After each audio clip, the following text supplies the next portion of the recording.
Eu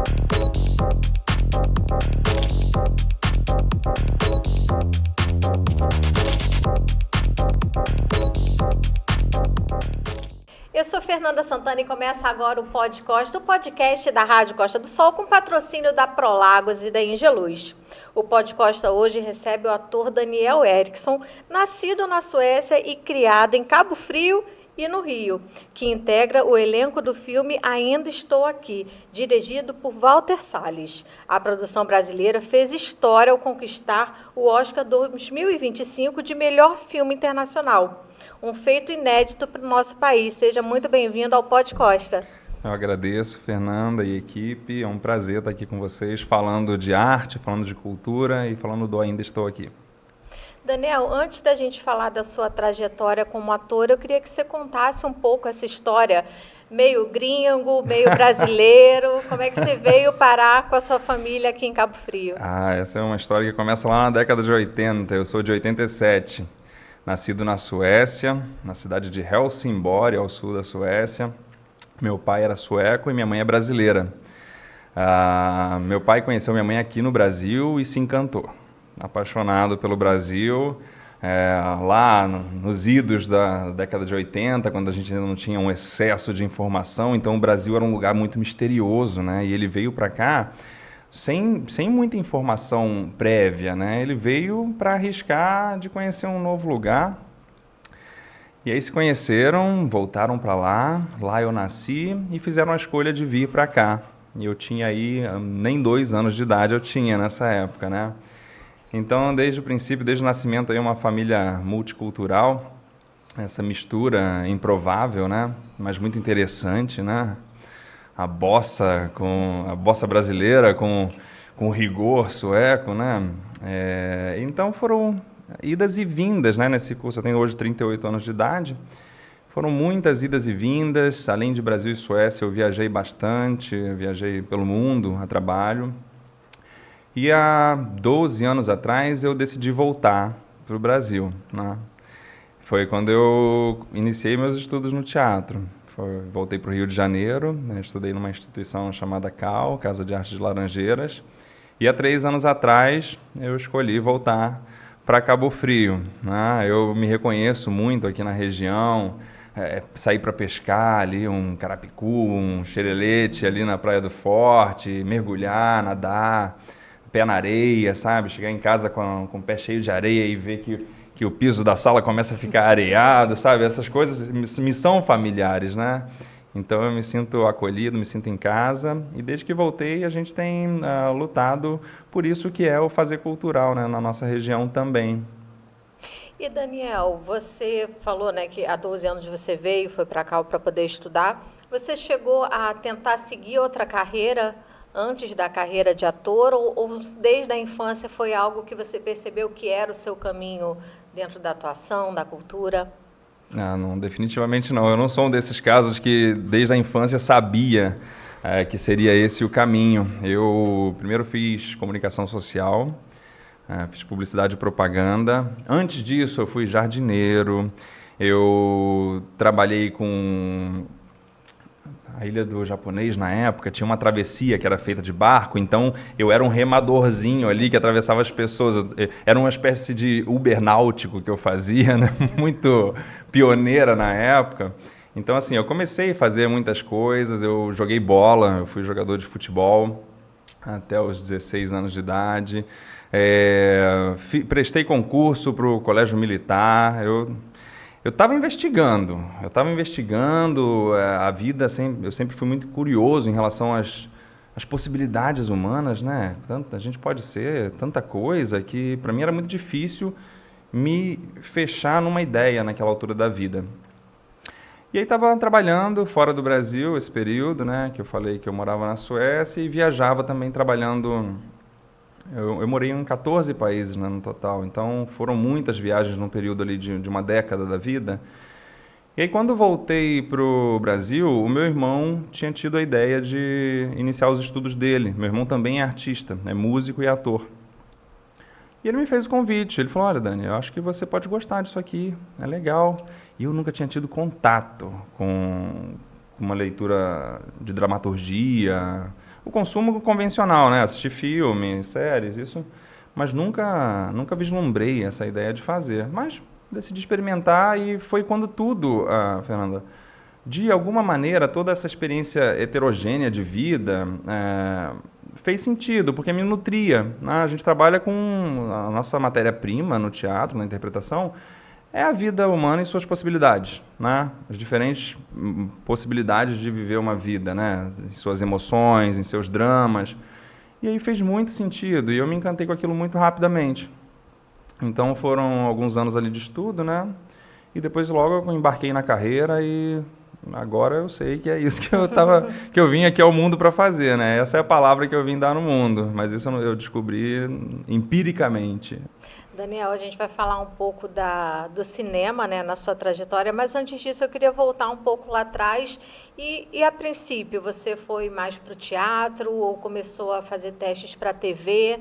O que você gostava ali mais no início que era um objetivo para você como ator? Eu acho que eu nunca fiz essa escolha. Eu sempre gostei muito das duas áreas. O teatro, a gente tem. O curso é muito prático e a gente desenvolve muito a técnica teatral primeiro. Primeiro a gente vai muito na técnica teatral, na vivência de palco, no estudo da grande dramaturgia universal, na história do teatro universal e brasileiro. E aí, quando finalizado o estudo, né, se é que é possível falar em terminar estudos quando se fala em arte, eu tinha ali alguns convites. A minha vida ela acabou sendo muito vivida dessa maneira, sabe? O universo tem sido generoso comigo em me convidar e eu aceitar esses convites de viver essa diversidade. Então, assim que eu saí da Cal, eu fui trabalhar com direção de teatro. Fui co-dirigir um espetáculo chamado Billie Holiday, O Amargo Fruto, sobre a vida da cantora Billie Holiday. E fui gravar um longa nacional chamado Querido Embaixador, sob direção do Luiz Fernando Goulart. Então eu vivenciei ali o audiovisual, né, a presença das câmeras, da iluminação, do corta, ao mesmo tempo que eu vivenciava a coisa do pé no chão, do teatro, né, raiz. De modo que as duas coisas me encantam, sabe? São recortes diferentes de uma mesma carreira possível, né? Que é a carreira de ator, mas eu não tenho nenhuma barreira alfandegária que determina que isso aqui para mim é mais interessante do que isso ali, sabe? Para mim as duas coisas são igualmente interessantes e o momento de vida às vezes é mais compatível com o audiovisual, em outra altura da vida o teatro está me recrutando mais. Agora também lecionando, né? Dando aula de teatro, de interpretação para teatro, TV e cinema. Então eu tenho uma mania interessante de confiar no projeto que a vida tem para essa minha existência. Daniel, e a sua carreira sempre foi focada aqui no Brasil ou você chegou a atuar também como ator lá fora? Não. Lá a gente tinha uma banda de rock. O meu irmão é baterista e eu tocava guitarra. Eu tocava guitarra e cantava, né? Tivemos uma banda, fizemos shows lá, né?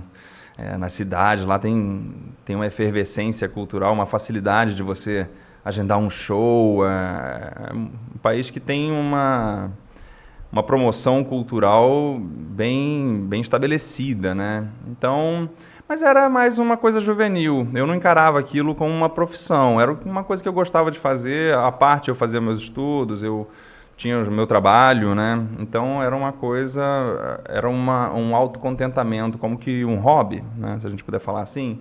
Mas o teatro entrou na minha vida realmente com essa volta ao Brasil.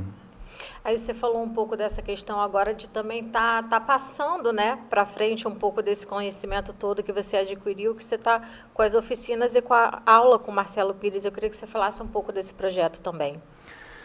No ano passado, tendo voltado para Cabo Frio, eu tive um ano sabático, forçosamente sabático, tá? Eu ainda não conseguia me encaixar, eu estava tateando ali, começando a restabelecer conexões, né? De viver novos encontros, conhecer gente nova, quem é que está fazendo a cultura aqui na região. Então foi um período primeiro de conhecer pessoas, de observar como é que está rolando a cultura, né? E aí, no ano passado, o Marcelo Pires me convidou para dar aula no curso, né? Somos 2 professores aqui na unidade de Cabo Frio, que é o Gabriel Sabino, ator, grande ator, e eu. E eu topei essa empreitada. Já tinha alguma experiência em dar oficinas. Eu, quando voltei para Cabo Frio, enquanto fazia essa investigação, né, de como estava a cultura, para mim sempre foi um capital essa pauta de democratizar o acesso à cultura. Tá? Eu acho que o jovem ele precisa enxergar caminhos possíveis, né? E como eu acredito muito na arte, eu sempre quis que essa vereda estivesse bem escancarada na frente de um jovem como uma alternativa possível. Então, na época, a diretora do teatro era a Rafaela Solano. Procurei por ela e a gente implementou a oficina lá, gratuita, pelo amor à arte mesmo. E a gente atendeu aí uns 60 jovens, adultos, crianças. E aí, desse burburinho, né, o Marcelo me convidou e no ano passado a gente começou esse trabalho, né, com o curso Marcelo Pires.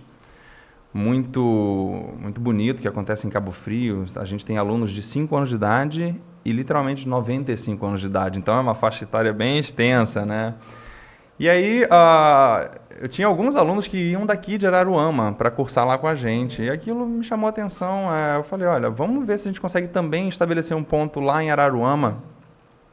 Eu venho muito para Araruama. Eu tenho um filho pequeno de 2 anos de idade, o José. Beijo, José. E a gente vem aqui para o Botânico das Asas, vizinho aqui do estúdio. E aí eu gostei, assim, de ver, sabe? Tudo bem cuidadinho, tudo bonito. Aquilo me cativou e eu senti uma empatia muito grande aqui com a cidade. E foi quando eu dei essa ideia para o Marcelo. O Marcelo abraçou a ideia e a gente foi procurar espaço, né?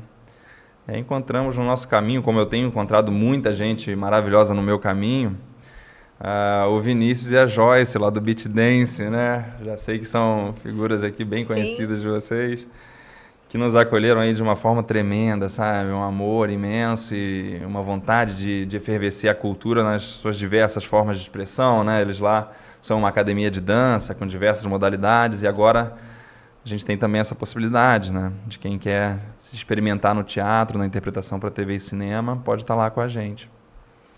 E é importante isso, né? A gente traz sempre aqui no Pod Costa a importância da cultura, não só para o entretenimento, mas também para social, essa importância social para os jovens e a questão também da saúde mental, né? São 2 pontos que a cultura, além do entretenimento, ela tem um peso. Um peso social, quando traz novas oportunidades para esses jovens, uma visão, né? Uma visão do que pode ser alcançado e a questão também da saúde mental, né? A questão da cultura como caminho para as pessoas, como você falou, não só crianças, mas jovens, adultos e idosos também. Sim. É muito importante esse papel. Daniel, você já trabalhou e atuou em peças baseadas em grandes autores, como Dostoiévski e Bukowski. Achei que ia, Luiz. Dostoiévski eu falei, foi? Vai. Não foi.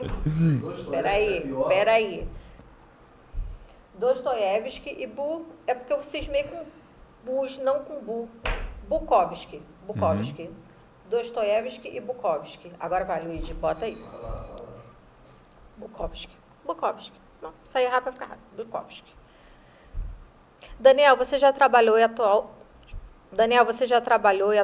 em grandes peças. Estou preocupada com o lá Israel antes. Agora vai, Luiz, peraí. Daniel, você já trabalhou e atuou em peças com grandes autores, como Dostoiévski e Bukowski. Como que é trabalhar e trazer esse peso, né, de grandes autores para o palco? É uma oportunidade, é um privilégio que contém muita responsabilidade.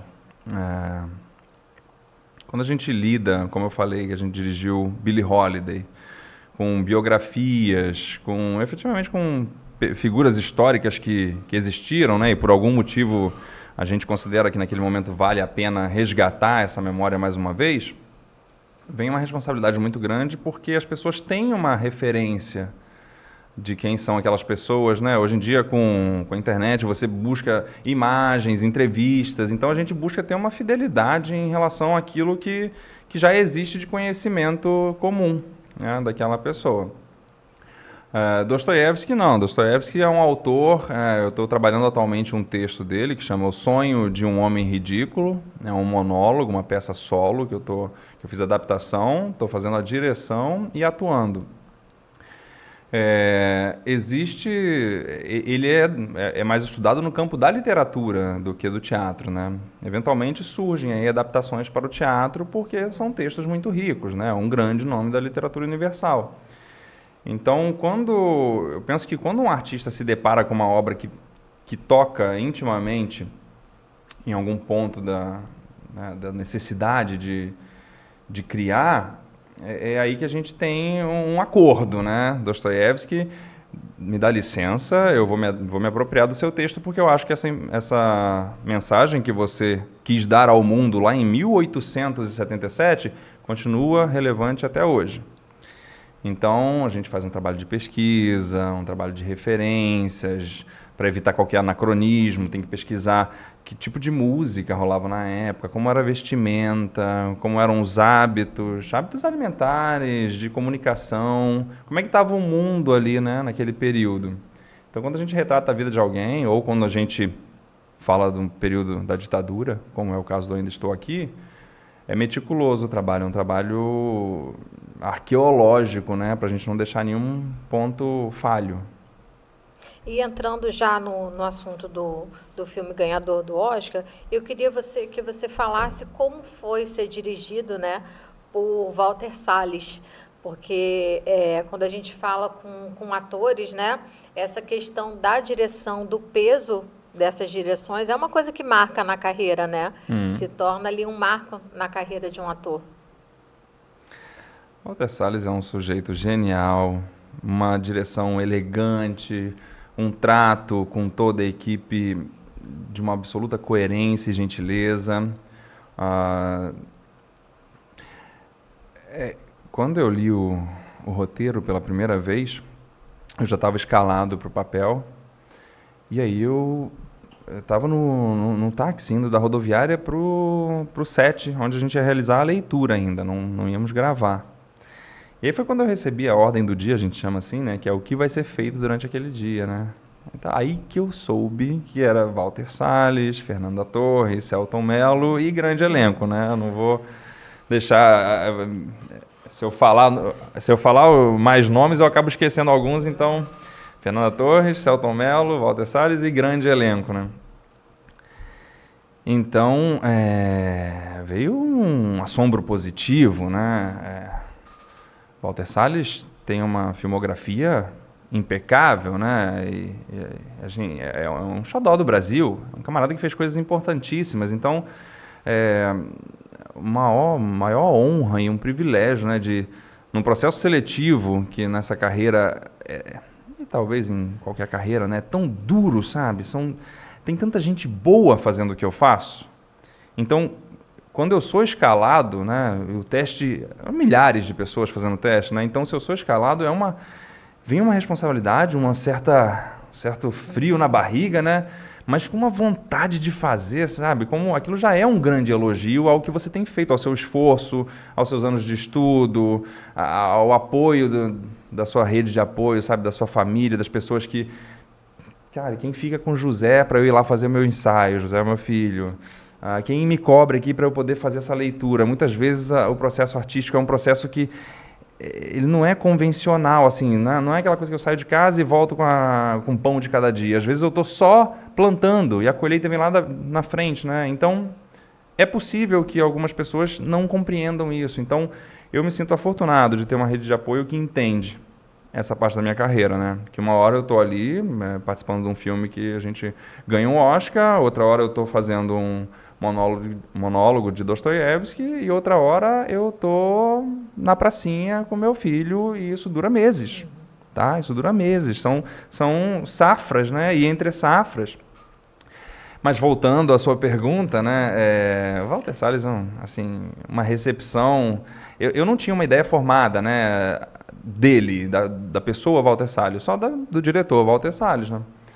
E quando a gente chega lá no set, a sutileza que ele tem para conduzir aquela história. Ele foi amigo da família Paiva, então ele tinha um conhecimento de causa que a gente não teria como ter, e ele sempre muito generoso em passar isso para a gente, com uma delicadeza de também não ferir nenhum tipo de memória, muito respeito. É um grande gênio. É uma honra para o Brasil ter uma pessoa como Walter Salles produzindo essas obras aí incríveis. Daniel, e foi quanto tempo que você ficou, quantos meses que você ficou envolvido na gravação do filme? Em que período foi isso? Tá. A nossa participação foi gravada num espaço razoavelmente curto. A gente teve mais ou menos um mês de convivência ali. O processo do filme são 7 anos de pesquisa, roteiro, depois 2 anos para definir elenco. Então, quando a gente chega no set de gravação, né, a ação, já existe muito trabalho por trás, né? A gente conviveu ali durante mais ou menos um mês. Uma coisa que o Walter fez que não é muito comum em cinema é gravar o filme na ordem cronológica dos acontecimentos. E isso, para a gente no elenco, tanto quanto inédito, já que não é comum essa prática, por questões financeiras, por questões de agenda, né? Às vezes você grava o final do filme antes do começo. Mas dessa vez foi possível fazer dessa maneira. E foi interessante como a cadência das coisas que aconteciam iam deixando marcas nos nossos personagens, né? Primeiro a gente leva o Rubens, né? E aquela foi a última participação do Celton, do ator Celton, que é uma figura carismática que contagia todo o set de gravação. Então, no dia seguinte à saída do Celton, existia real uma falta. Uma falta que, é claro, a gente faz uma transposição artística para assumir aquilo na nossa carne, mas devotado enquanto personagem. Foi o momento ali da despedida, né, dele com a esposa. Eles se despedem ali na porta e ele não retorna. Sim. A nossa entrada no filme ela é emblemática porque ela muda o curso da história daquela família. A partir da nossa presença ali, a fotografia do filme muda, a cadência, o ritmo, né? Muda. E isso é competência de muita gente, né?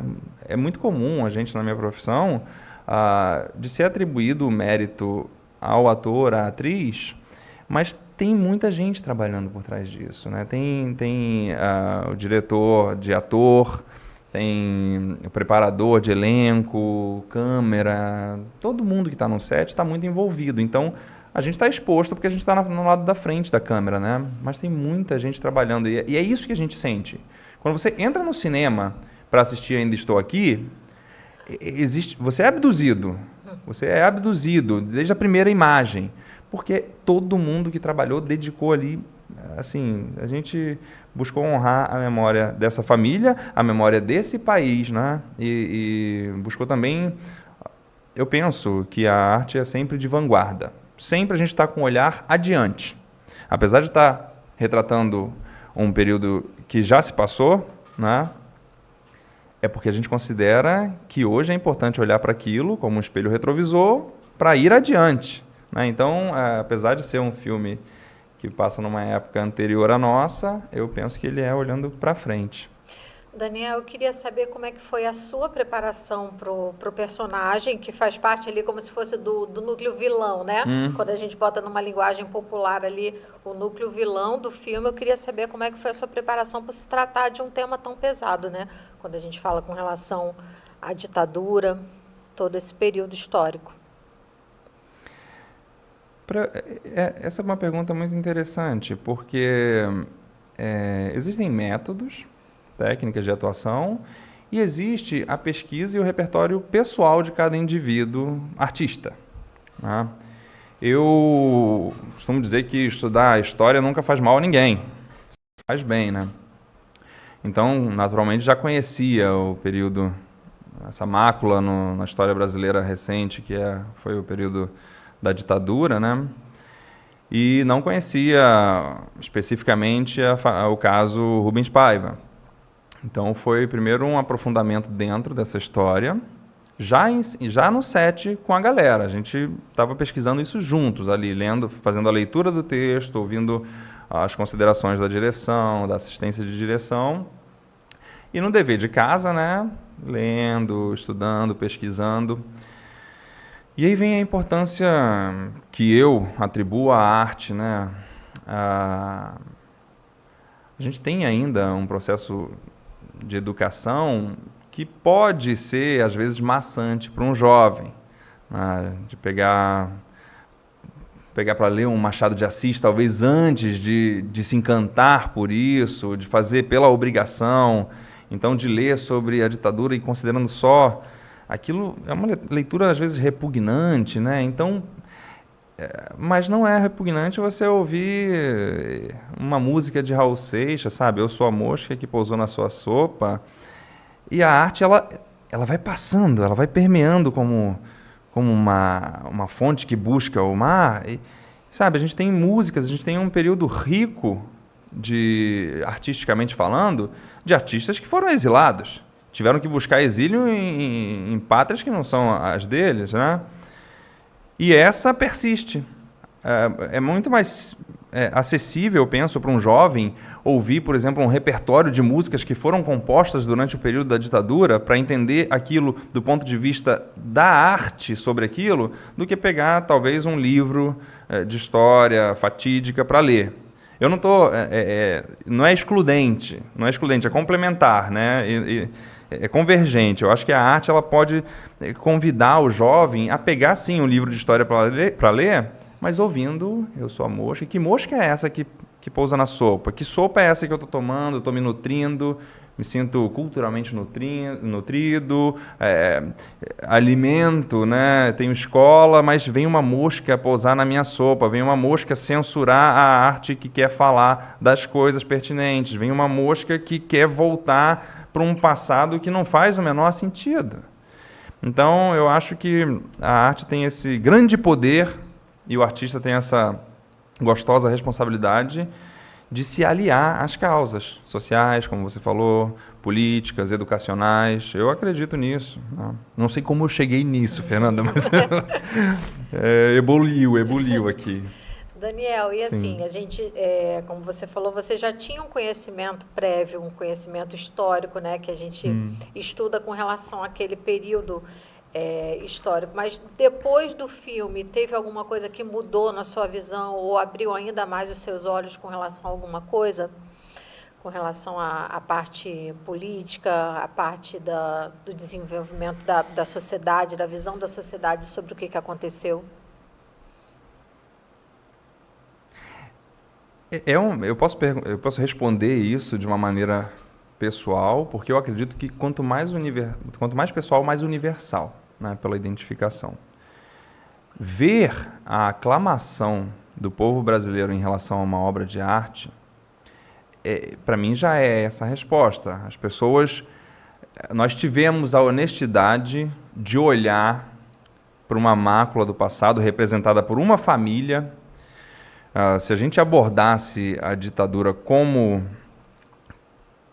talvez seja o mais óbvio, né, mostrando os militares arrombando portas e de uma maneira muito mais agressiva e hostil, a gente talvez não tivesse a mesma identificação, porque a gente está dando um ponto de vista de acusar.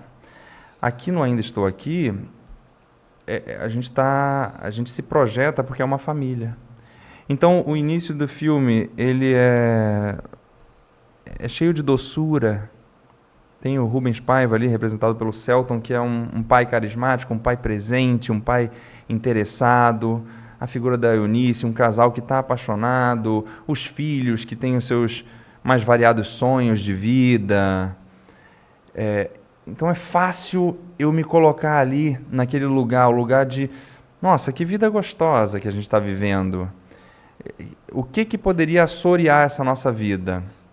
Né? Cercear o direito de ir e vir, a censura sobre aquilo que a gente pretende e quer dizer, que é o que acontece, né? Então, eu penso que a arte ela se torna perene. Eu hoje, muitas vezes eu penso, nossa, eu poderia ter feito dessa outra maneira. E eu não acho isso desgastante, eu acho isso interessante, porque a arte ela se alimenta do momento, do instante. E esse escapa de qualquer recorte etário. Não existe uma idade para a arte. A arte acontece agora, né? Então, se você pergunta se hoje eu tenho uma visão diferente, tenho. Tenho uma visão renovada, mas me contenta muito perceber que exponencialmente a gente conseguiu atingir as famílias brasileiras, o Brasil, o povo brasileiro e o mundo. O mundo, né? A gente tem aí o debate político que a ditadura está aqui atrás, sussurrando no ouvido ainda, né? No remonte histórico, essa que a gente viveu algumas décadas atrás, está aqui sussurrando ainda. Então, é importante que a gente olhe para trás, com os pés no presente, para ver para onde não devemos voltar. Como um alerta, né? Olha, é isso que acontece, né? Qualquer ascensão autoritária ao poder faz isso. O Rubens some, a família se rompe, a felicidade vai embora, a alegria escoa pelos bueiros, né? E resta ali um ar de cortar com faca, uma realidade sombria. Então, para evitar, né, qualquer descaminho que nos leve de volta para lá, é importante a gente estar sempre relembrando. E aí é o papel que o filme cumpre, para além da sua existência como obra de arte, né? E qualquer obra de arte, eu penso. Daniel, e ali na época da filmagem que você estava convivendo com a equipe, você acha que existia alguma noção do tamanho que isso teria? Você acha que já existia essa noção? Não, estamos preparando e vai ser algo porque a gente quer chegar lá. Existia essa visão ou você acha que foi uma surpresa a projeção que o filme foi ganhando até chegar no Oscar de melhor filme internacional? O público é soberano. Sobre a arte eu penso isso. O público, o povo é soberano.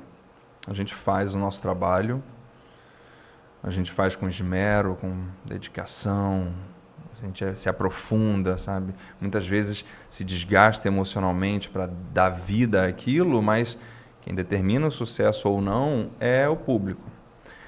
A gente tinha uma sensação...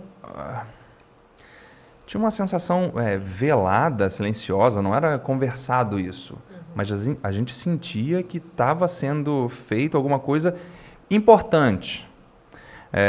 Não era mirando no Oscar, mirando nas premiações, mirando na bilheteria. A gente mirava na honra daquela história, daquela família e da nossa sociedade brasileira.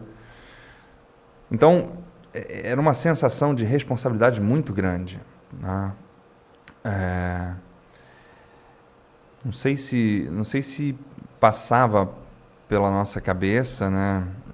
Mas existia uma egrégora, como eu falei, tácita ali de uma espécie de conversa sem palavras, onde a gente sabia que aquilo tinha uma relevância para esse momento histórico importante. Então eu acho que não tinha a presunção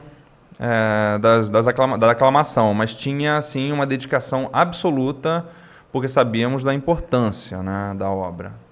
E aí a aclamação veio e de certa forma não surpreendeu, apesar de não ter não era no campo da vaidade que existia isso, era no campo do compromisso, né? Então quando veio a aclamação não foi uma surpresa para mim. Tudo bem, existem aí as academias, né, as condecorações, e essas vão acontecendo organicamente, né? Um festival puxa o outro, dá o gancho para o outro, mas a aclamação principal é ver o povo brasileiro indo assistir, se reconciliando com a arte nacional.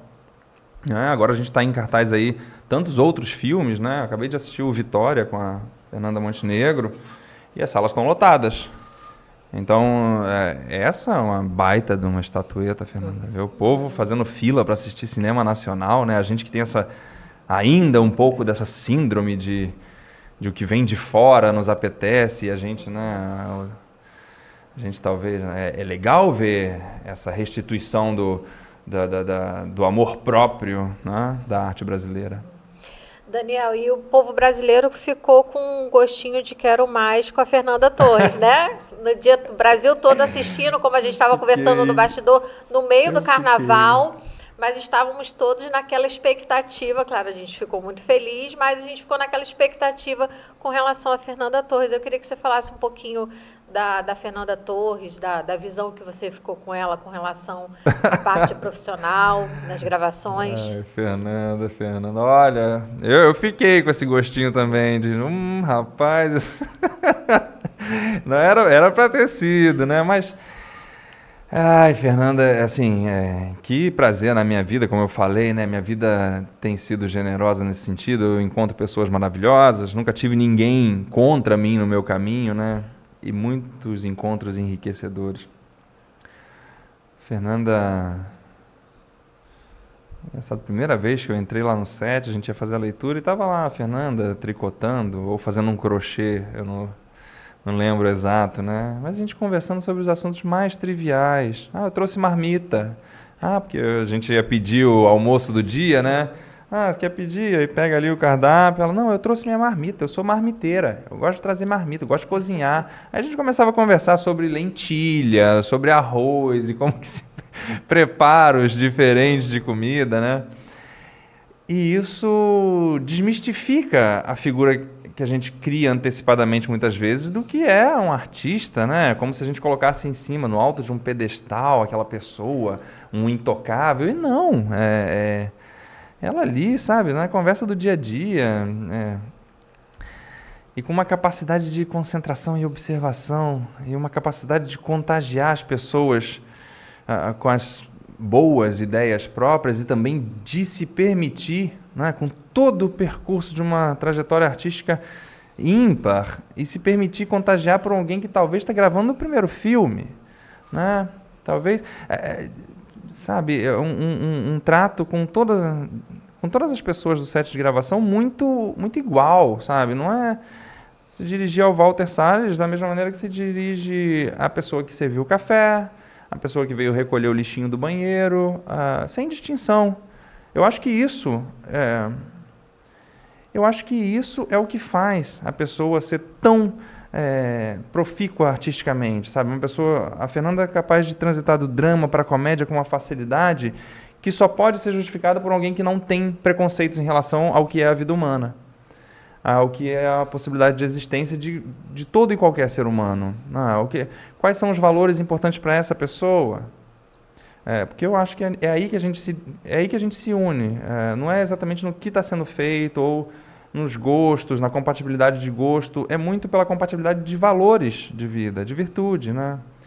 E nisso a gente se encontrou e foi muito espontaneamente, assim, essa amizade que durou todo esse convívio ali, né? E essa gênia, né, da interpretação, que é, assim, é uma aula, né? Assistir a Fernanda no Ainda Estou Aqui ou em qualquer outro trabalho dela é uma aula. Ela... Vamos ver o que vem aí, o próximo projeto, né? Vamos ver se acho que ela deixou o gancho, o gostinho de quero mais, pra gente continuar acompanhando, para daqui a pouco ela trazer essa taça pra cá. A gente começou a pleitear essa taça agora com uma coisa, né, rapaz? Com certeza. E falando da emoção ali do momento da premiação, né, da transmissão do Oscar, onde é que você assistiu? Você estava sozinho, estava aqui em Cabo Frio, estava com a família? Como é que foi o seu momento ali de acompanhar o resultado do Oscar? Primeiro, quando eu fui assistir a estreia, eu estava resistente. Não queria assistir.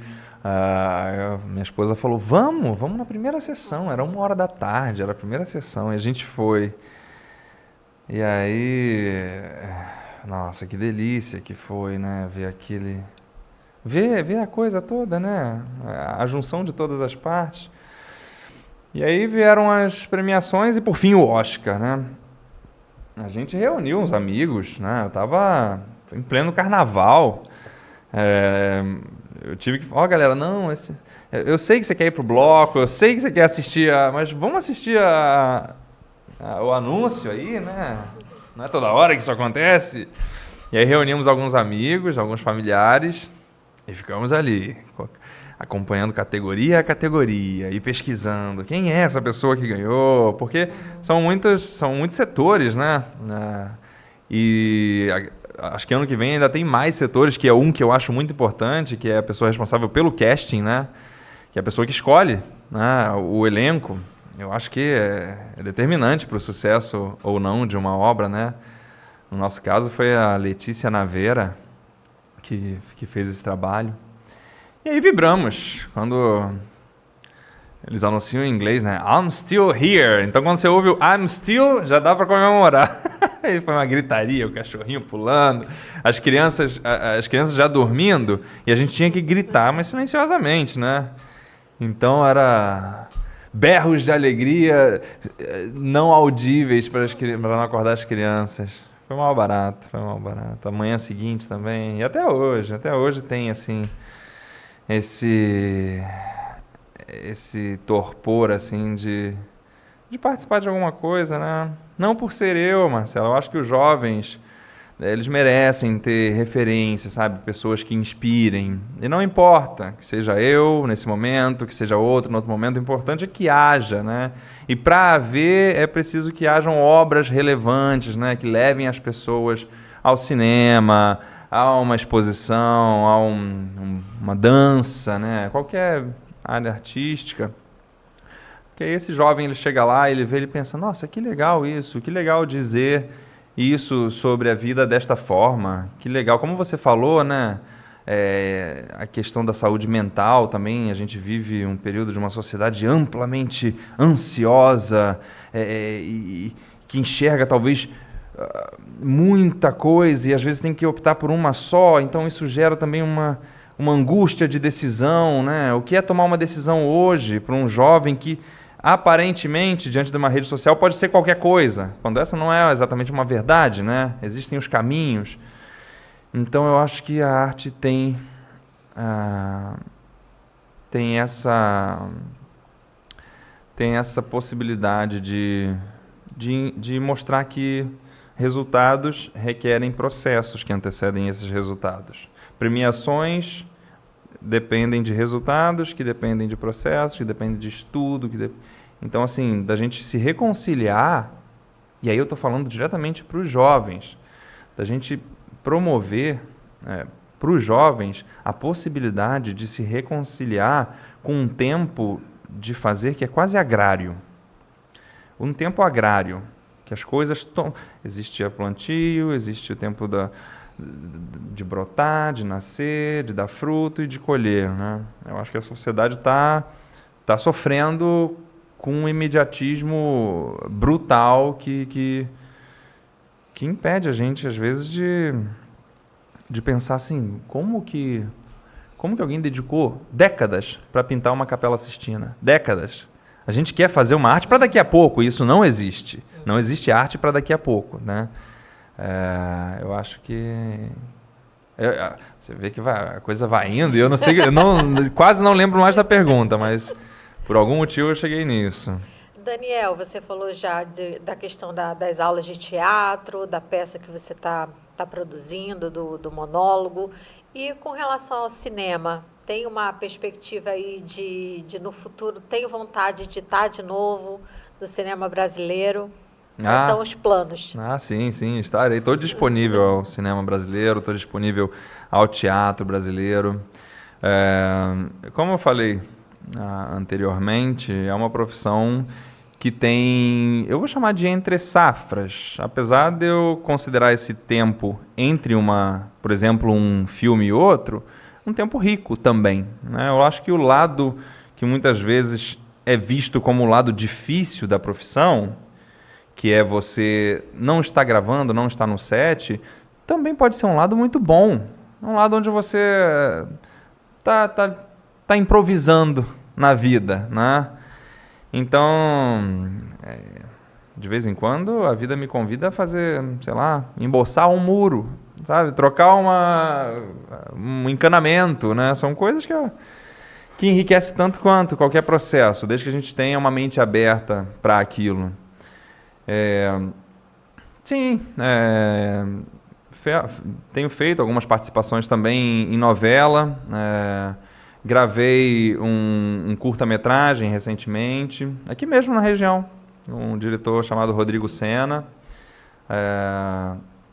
E tenho o agente que trabalha comigo, que está sempre ali em busca do ator para aquele personagem, porque eu tenho uma tendência de acreditar que quando o personagem te quer, ele te recruta. Então, vamos ver que personagem está aí à minha procura. Daniel, muito obrigada pela sua participação no Podcosta. Foi um prazer a gente poder falar mais sobre esse filme, né? A gente poder falar desse filme que, com certeza, foi um marco para a história do cinema brasileiro. A gente poder conhecer um pouco dos bastidores, né? Que a gente recebeu, com relação ao Oscar, muita informação sobre o filme, mas a gente tem alguém que estava lá no set, que participou, que viu de dentro, né? Toda essa preparação muito interessante. Parabéns pela sua trajetória e parabéns pelo Oscar também.